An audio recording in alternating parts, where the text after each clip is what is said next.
আজকের এই ভিডিওটা কিন্তু হবে একটু স্পেশাল। তার কারণ হলো ভিডিওটা যদিও আমি শুরু করছি লন্ডন থেকে, কিন্তু শেষ হবে কোথায় বলুন তো? গেস করুন দেখি। আমার শহর কলকাতায়।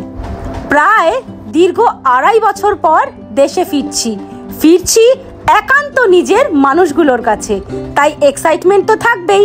তাহলে লন্ডন থেকে আমার কলকাতার বাড়িতে আসার এই নতুন ভিডিওতে আমার প্রবাসী উড়োচিটি পরিবারের সকল সদস্যকে অনেক অনেক স্বাগত জানালাম। আশা করি আপনারা সবাই সুস্থ আছেন আর খুব খুব ভালো আছেন। আমি লন্ডন থেকে বলছি দেবিকা। তবে আজকের ভিডিওটার কিন্তু একটাই পার্থক্য, ভিডিওটা শুরু করছি আমি লন্ডনে, কিন্তু শেষ করব কোথায়? আমার শহর কলকাতায় আমার পরিবারের সকল মানুষগুলোর সঙ্গে। এখন বাজে সকাল প্রায় 8:30।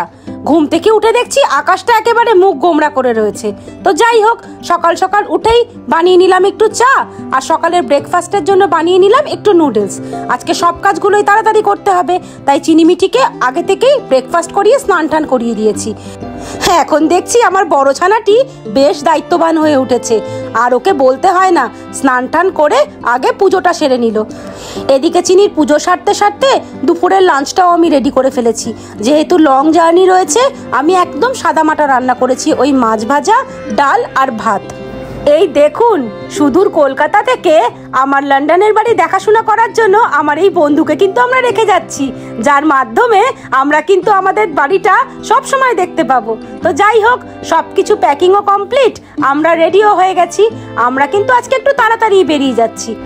আসলে আজকে আমাদের ফ্লাইটটা রয়েছে গ্যাটউইক থেকে, আর গ্যাটউইক আমাদের বাড়ি থেকে বেশ খানিকটা দূরে। যদিও এখন সমস্ত ফ্লাইট পরিষেবাতেই কিন্তু 48 ঘন্টা আগেই চেক ইন করে নেওয়া যায় অনলাইনে। আমাদেরও সেটা করা ছিল, তা সত্ত্বেও যেহেতু দূরত্বটা অনেক বেশি, তাই হাতে একটু সময় নিয়েই বেরোনো দরকার। সেই জন্যই আমরা বেরিয়ে পড়লাম একটু তাড়াতাড়ি। তার উপরে জানেন, মুষলধারে বৃষ্টি নেমেছে।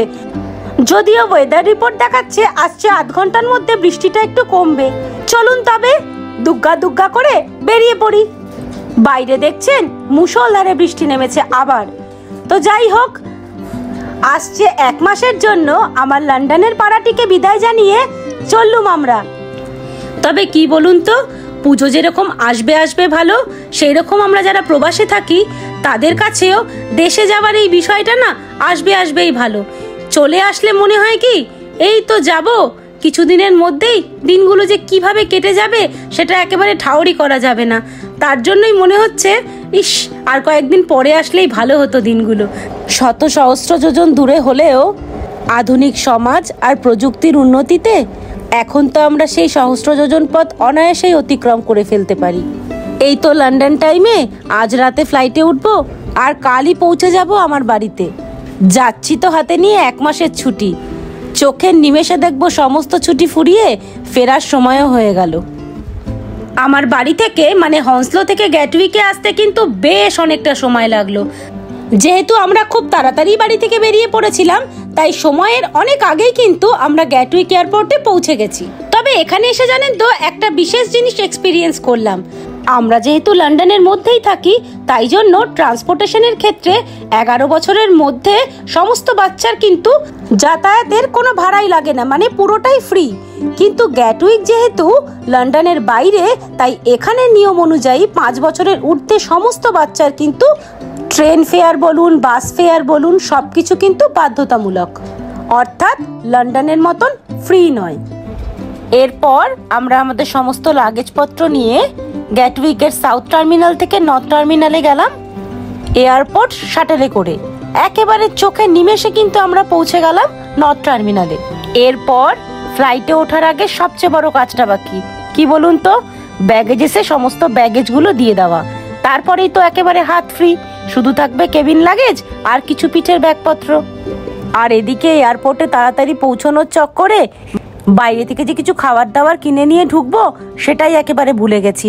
যাই হোক, এখানে ব্যাগেজেসে সমস্ত ব্যাগেজগুলো দিয়ে এয়ারপোর্টের ভেতরের দোকানগুলো থেকেই কিছু খেয়ে নেব। ব্যাগেজেসে সমস্ত ব্যাগপত্র দেওয়া হয়ে গেছে, এবার কিন্তু আমাদের হাত একেবারে ফ্রি। এবার কিছু খেয়ে নেওয়া যাক। যেহেতু অনেক আগে খাওয়া দাওয়া হয়েছে, পেটে জানেন তো একেবারে যেন ছুঁচোয় ডন দিচ্ছে। আরেকটা ইনফরমেশন আপনাদের দিই, সেটা হলো আমি যখন লন্ডনে এসেছিলাম তখন আমাদের কিন্তু 30 কিলো করেই এক একটা টিকিটে বরাদ্দ ছিল যে আমরা ব্যাগেজেস নিতে পারবো। তবে সেক্ষেত্রে টিকিটে কিন্তু লেখা ছিল 15 কিলো করে দুটো ব্যাগ আমরা এক একজনের জন্য নিতে পারবো।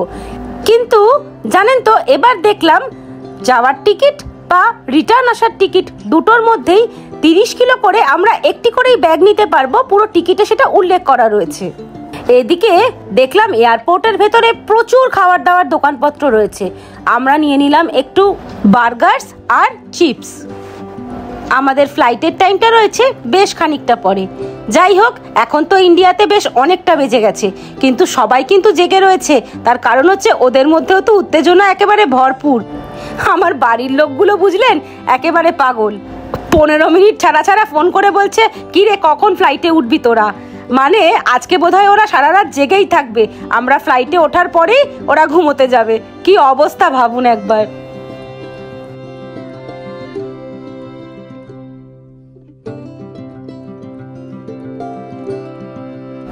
বেশ কিছুক্ষণ অপেক্ষার পর ফ্লাইটে ওঠার সন্ধিক্ষণ কিন্তু এসে হাজির। চলুন এবার জগৎবন্ধুর নাম নিয়ে দুগ্গা দুগ্গা করে প্লেনে চড়ে পড়ি। 48 ঘন্টা আগে যখন আমরা বাড়ি থেকে চেক ইন করেছিলাম, তখন কিন্তু আমাদের অপশন দেওয়া হয়েছিল যে আমরা চাইলে আমাদের সিট প্রেফারেন্স দিতে পারি। কিন্তু সেক্ষেত্রে দেখলাম সিট যদি আমরা প্রেফারেন্স দিই বা যদি উইন্ডো সিট নিই, তাহলে সেক্ষেত্রে কিন্তু গ্যাটের খড়ি খরচা করতে হবে এবং সেক্ষেত্রে পুরোটাই কিন্তু আলাদা করে পেমেন্ট করতে হবে, সেটা টিকিটের সাথে ইনক্লুডেড নয়। আর সব থেকে বড় কথা, আমরা যেহেতু রয়েছি 4 জন, সেক্ষেত্রে উইন্ডো সিটগুলো বা ওই সাইডের সিটগুলো নিলে সেখানে তো রয়েছে 3টে করে সিট, তখন একজনকে আবার আলাদা করে বসতে হবে। তাই জন্য সেই সকল ঝামেলায় যাইনি।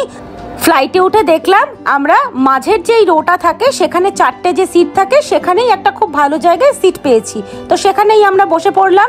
আর এদিকে বসার সঙ্গে সঙ্গেই এয়ার হোস্টেসরা দিয়ে গেলেন আমাদেরকে মেনু কার্ড, মানে ফ্লাইটে আমাদের ডিনারে বা কালকে সকালবেলা ব্রেকফাস্টে কি কি খাবার এখান থেকে প্রোভাইড করা হবে তারই একটা চার্ট।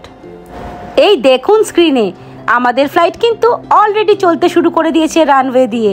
কিছুক্ষণের মধ্যেই কিন্তু লন্ডনের মাটি ছেড়ে উঠে যাবে দিগন্ত বিস্তৃত আকাশে, আর এগিয়ে যাব আমরা আমাদের গন্তব্যের কাছাকাছি। আমাদের ফ্লাইট টেক অফ করে গেছে। আমরা এবার সিট বেল্ট খুলে নিশ্চিন্ত হয়ে বসে সিনেমাও দেখতে পারি। বেশ কিছুক্ষণ খোঁজাখুঁজির পর দেখলাম রিজিওনাল সেকশনে বেশ কিছু ভালো বাংলা মুভিজেরও অপশন রয়েছে। আমি বেছে নিলাম কাবেরী অন্তর্ধান। সিনেমাটা কিন্তু বেশ ভালোই লাগছে দেখতে। অলরেডি দেখছি বাচ্চাদের জন্য কিডস মিল দিয়ে দিয়েছে। এদিকে দেখছি আমার আরেকটি ছানা, মানে পুচকেটি, পুরো ঘুমিয়ে একেবারে কাদা। তো যাই হোক, ওর খাবারটা রাখা থাকলো, যখন উঠবে তখন খাইয়ে দেব। এদিকে আমাদের রাতের ডিনারটাও কিন্তু দিয়ে দিয়েছে। এদিকে দেখছি অ্যাডাল্ট মিল, মানে বড়দের জন্য রয়েছে মাটন রোগান জোশ আর পিস পোলাও, সাথে ডেজার্টে ছিল স্ট্রবেরি চিজ কেক। আর কিডস মিলে দেখলাম রয়েছে প্যান ফ্রাইড চিকেন, সাথে স্ম্যাশ পটেটো, আর ছিল stir fried carrot and peas. এছাড়া ডেজার্টে ওই স্ট্রবেরি চিজ কেকটাই ছিল।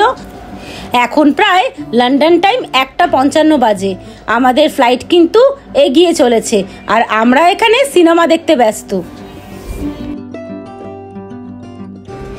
চিনিমিঠি ঘুমিয়েছে ফ্লাইটে, তবে আমার আর অয়নের না একদমই ঘুম হয় না ফ্লাইটে। তো যাই হোক, হালকা করে চোখটা একটু লেগে এসেছিল। ওমা, জেগে দেখছি দিনের আলো একেবারে ফুটে গেছে। দেখুন কি সুন্দর একটা ফ্যামিলি ফটোগ্রাফ তুলে দিয়ে গেছেন। এই এমিরেটসের এই পরিষেবাটা আমার বেশ ভালো লাগে। এর আগেও আমি বেশ কয়েকবার এমিরেটসে ফ্লাই করেছি, তখনও আমাদের এরকম ছবি তুলে দিয়ে যাওয়া হয়েছিল।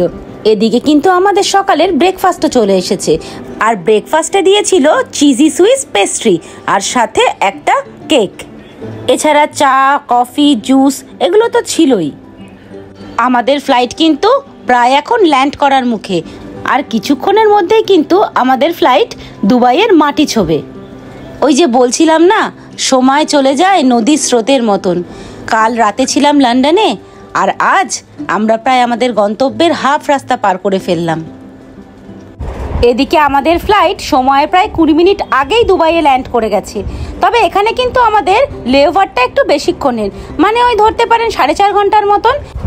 তবে আমাদের হাতে প্রচুর সময় থাকলেও আমরা কিন্তু ফ্লাইট থেকে নেমে সোজা চলে গেছিলাম পরবর্তী সেই টার্মিনালটিতে, যেখান থেকে আমরা কলকাতা যাওয়ার কানেক্টিং ফ্লাইটটিতে উঠব।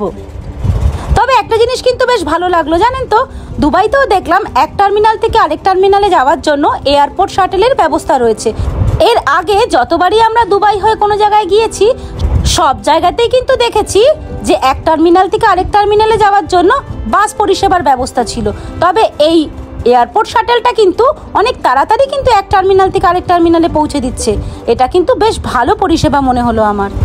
দুবাই এয়ারপোর্টে একটু ফ্রেশ ট্রেশ হয়ে খাওয়া দাওয়া করে রেস্ট নিয়ে আমরা এগিয়ে চলেছি আমাদের পরবর্তী কানেক্টিং ফ্লাইটে ওঠার জন্য। ওই যে দূরে দেখতে পাচ্ছেন প্লেনটা, ওটাতে চড়েই কয়েক ঘন্টার মধ্যেই আমরা পৌঁছে যাব আমাদের বহু প্রতীক্ষিত গন্তব্যে, আমার কলকাতায়। পৌঁছে যাব আমার পরিবারের কাছে, তাদেরকে এত দিন পর, প্রায় 2.5 বছর পর একদম সামনে থেকে দেখতে পারবো। তবে আপনাদের আরেকটা ইনফরমেশন দিয়ে রাখি, গতবারও যখন আমরা দুবাই এয়ারপোর্ট হয়ে লন্ডনে গিয়েছিলাম তখন কিন্তু দুবাই থেকে আমরা একেবারেই কোনো ওয়াইফাই বা কোনো রকম নেট কানেকশনের সার্ভিস পাইনি। তবে এবার দেখলাম দুবাই এয়ারপোর্টে কিন্তু ফ্রি ওয়াইফাই এর ব্যবস্থা ছিল, যার মাধ্যমে আমরা কিন্তু আমাদের বাড়ির লোকের সাথে হোয়াটসঅ্যাপের মাধ্যমে মেসেজ করতে পেরেছি। তবে কোনো ভিডিও কল বা কোনো ফোন কল কিন্তু করতে পারিনি। যাই হোক, আমরা কিন্তু ফ্লাইটে উঠে গেছি। মাঝখানের রোতেই কিন্তু আমরা খুব ভালো একটা সিট 4 জনের জন্য সুন্দরভাবে পেয়ে গেছি। স্ক্রিনে দেখতে পাচ্ছেন আমাদের ফ্লাইট কিন্তু দুবাইয়ের মাটিও ছেড়ে উড়ে গেল নীল দিগন্তের দিকে। এখন কিন্তু আরও আনন্দ করে বলতে ইচ্ছা করছে, আমাদের পরবর্তী ডেস্টিনেশন কোথায়? আমার প্রাণের শহর কলকাতায়। এদিকে ফ্লাইটে উঠতে না উঠতেই আমাদের কিন্তু দুপুরের লাঞ্চটা দিয়ে দিয়েছে। আমরা দুপুরের লাঞ্চটা খেয়ে নেব। ওই একই মেনু দেখছি, মানে রাইস, মাটন কষা, এদিকে রয়েছে সিমুইয়ের পায়েস, সাথে রয়েছে রায়তা। বাইরে ওয়েদার প্রচণ্ডভাবে খারাপ থাকায় আমরা কিন্তু অনেকবারই দুবাই থেকে কলকাতা যাওয়ার পথে এয়ার টার্বুলেন্সের কবলে পড়েছিলাম। স্ক্রিনে যখনই দেখছিলাম আমাদের ফ্লাইটটা ইন্ডিয়ার আকাশে ঢুকে গেছে, মনটা জানেন তো আনন্দে একেবারে ভরে উঠেছিল। আর কিছুক্ষণের দেরি, তারপরেই পৌঁছে যাব আমার বাড়িতে। স্ক্রিনে দেখতে পাচ্ছেন কত লাইট জ্বলছে, ওখানেই হয়তো কোনো একটা আমার বাড়ি। আমাদের কলকাতায় ল্যান্ড করার আর কয়েক মিনিট বাকি। দীর্ঘ 2.5 বছরের অপেক্ষার অবসান হলো আজ। আর কিছুক্ষণের মধ্যেই আমাদের ফ্লাইট ছোবে আমার কলকাতার মাটি। হয়তো এয়ারপোর্টের বাইরে আমার পরিবারের সবাই অপেক্ষা করছে আমাদের জন্য অধীর আগ্রহে। সত্যি জানেন তো, একদম তর সইছে না। কলকাতায় পৌঁছানোর পর মনে হচ্ছে কতক্ষণে গিয়ে বাড়ির লোকগুলোকে দেখতে পাবো। এরপরে আর একটা কাজই বাকি রয়েছে, সেটা হচ্ছে ফ্লাইট থেকে নেমে ব্যাগেজেস থেকে ব্যাগেজগুলো নেওয়া। তারপরে সোজা চলে যাব আমার বাড়ির লোকগুলোর কাছে। ওরা অলরেডি মনে হয় এসে দাঁড়িয়েও আছে। তাহলে ব্যাগেজগুলো কালেক্ট করতে করতে প্রতিদিনে যে কথাগুলো বলি সেগুলো বলে ফেলি। আমাদের ভিডিওগুলো যদি আপনাদের ভালো লাগে অবশ্যই একটা লাইক করবেন, শেয়ার করবেন, কমেন্ট করে জানাবেন ভিডিওগুলো আপনাদের কীরকম লাগছে। আর আমাদের প্রবাসী অরুচিটি পরিবারের সদস্য হওয়ার জন্য আমাদের চ্যানেলটা কিন্তু অবশ্যই সাবস্ক্রাইব করতে হবে আর বেল আইকনটাকে ক্লিক করে দিতে হবে, যাতে আমি যখনই একটা ভিডিও দেবো তার নোটিফিকেশনটা যেন আপনি সবার আগে পেয়ে যান। আর আমাদের ফেসবুকের বন্ধুদের বলছি, যারা আমাদের এই ভিডিওটা ফেসবুক থেকে দেখছেন তারা চাইলে আমাদের ফেসবুক পেজটাকে ফলো করে রাখতে পারেন। এয়ারপোর্টে আমাদের নিতে এসেছিল বাবা, মা আর আমাদের পরিবারের নতুন সদস্য আমাদের গোল্লা।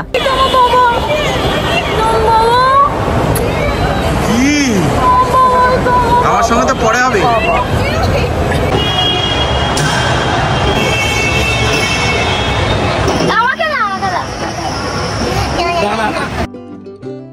ড্রাইভার দাদাকে ছুটি দিয়ে অয়নি গাড়ি চালিয়ে নিয়ে যাচ্ছে বাড়িতে। মনে হচ্ছে তোমার না, আরে সাঁতার কাটা, সাইকেল চালানো আর গাড়ি চালানো কেউ বলে না। গাড়ি চালানো I just drove toy cars. Here's some rules. If I sleep with you, you have to give me your phone. Okay, later. আর আমি আমাদের নতুন অতিথির সাথে ও বলছিল গোল্লা বেবি, আমাদের গোল্লা বাবা, আমাদের গোল্লা বাবা। চেনা দোকানপাট, চেনা রাস্তাঘাট সব যেন খুবই চেনা। আসলে যতই প্রবাসে থাকি না কেন, আসলে জন্ম যেই শহরে আর যেই শহরে বেড়ে ওঠা, সেখানকার সমস্ত স্মৃতিগুলোই তো আমাদের মণিকোঠরের পরতে পরতে সঞ্চিত হয়ে থাকবে, এটাই স্বাভাবিক। সেই চেনা রাস্তা, সেই চেনা গলি, আমার বাড়ি পৌঁছে গেছি। এই গলিটা ক্রস করেই আমার বাড়ি। এদিকে 3 ভাই বোন, 3জনেই একেবারে ঘুমিয়ে কাদা। এদিকে আমার ডিমান্ড ছিল আমাদের নিতে আসবে অবশ্যই গোল্লা। তার জন্য গোল্লাকে মা বাবার সাথে পাঠিয়ে দিয়েছে দেখে আমরা জিজ্ঞেস করলাম যে স্নেহা আর ভাই কেন আসেনি। মা তখন বলল ওরা বাড়িতে আমাদের জন্য নাকি সারপ্রাইজ প্ল্যান করছে। তো দেখা যাক আমাদের জন্য কি সারপ্রাইজ অপেক্ষা করছে। আমার বাড়ি যাদবপুরে। এয়ারপোর্ট থেকে যাদবপুরে আসতে গিয়ে মনে হলো যেন পুরো শহরটাই যেন ঘোরা হয়ে গেল। এই যে দেখছেন এই মাঠটা, এটা হলো বাপুজিনগর ক্রীড়াঙ্গন। এখানে থাকতে কত বছরই না এসেছি এখানে দুর্গাপূজার সময় দেবী বরণ করতে। সত্যি চেনা পাড়া, চেনা রাস্তাঘাট, চেনা মানুষজনের সাথে আমাদের কতই না স্মৃতি জড়িয়ে থাকে। ব্যাস আমরা পৌঁছে গেছি বাড়ির গলির সামনে। ওই যে দূরে দাঁড়িয়ে আছে ভাই। এতদিন তো আপনাদের আমাদের বাড়ির সবাইকে দেখিয়েছি একমাত্র ভিডিও কলে, আজ দেখাবো একদম সামনে থেকে।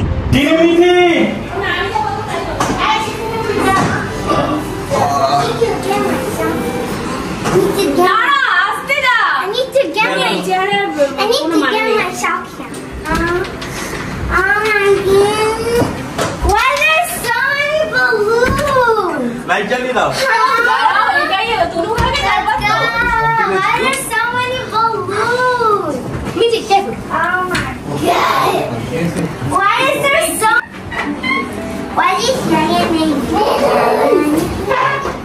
কি করেছে রে? লাইট জ্বালিয়ে দিলাম।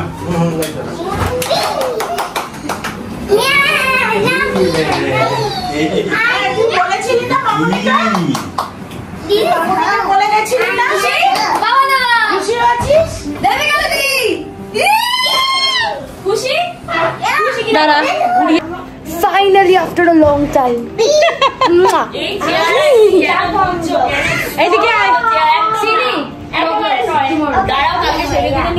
সে তো কত হবে, কত কি দরকার এটা হচ্ছে আমাদের স্নেহা রানী।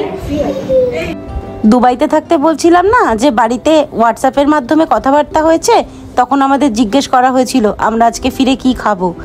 তো আমরা বলেছিলাম মিক্সড ফ্রাইড রাইস খাবো আর চিলি ফিশ খাবো। এই আয়োজন করতেই ব্যস্ত ছিল ভাই আর স্নেহা।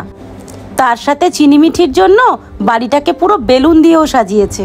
তো এতদিন তো ছিল শুধু হোয়াটসঅ্যাপ টাচ, আজকে আমরা পরিবারের সবাই মিলে একসাথে খাওয়া দাওয়া করব। তাহলে সবাইকে শুভ রাত্রি জানিয়ে আজকের ভিডিওটা এখানেই শেষ করছি। সবাই সুস্থ থাকবেন, ভালো থাকবেন। খুব শিগগিরই আপনাদের সাথে আমার দেখা হবে কলকাতায় আমার পরিবারের সাথে আবার একটা নতুন ভিডিওতে।